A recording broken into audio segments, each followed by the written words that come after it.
17 minutes, from one World Trade Center tower to the next, 17 years ago to the day.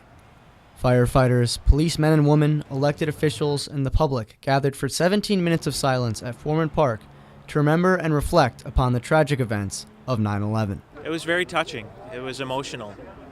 I think oftentimes we get caught up in our daily lives and day-to-day activities, and standing in silence for 17 minutes and reflecting back on that day and reflecting on those that we lost and those that continue to serve, it was very touching. The silence began at 8:46 a.m., the same time the North Tower was hit, and ended at 9:03, the same time the South Tower was struck. It really makes you think about, what our goal is as humans, and this is a peaceful ceremony, and I believe it's a time that strengthens your hope for peace amongst each other. For some, the silence is a time to reflect on the profession they took an oath into. The things that go through my head the most is the sacrifices that people in my profession and all of public services is prepared to make on behalf of our communities, our state, and our country.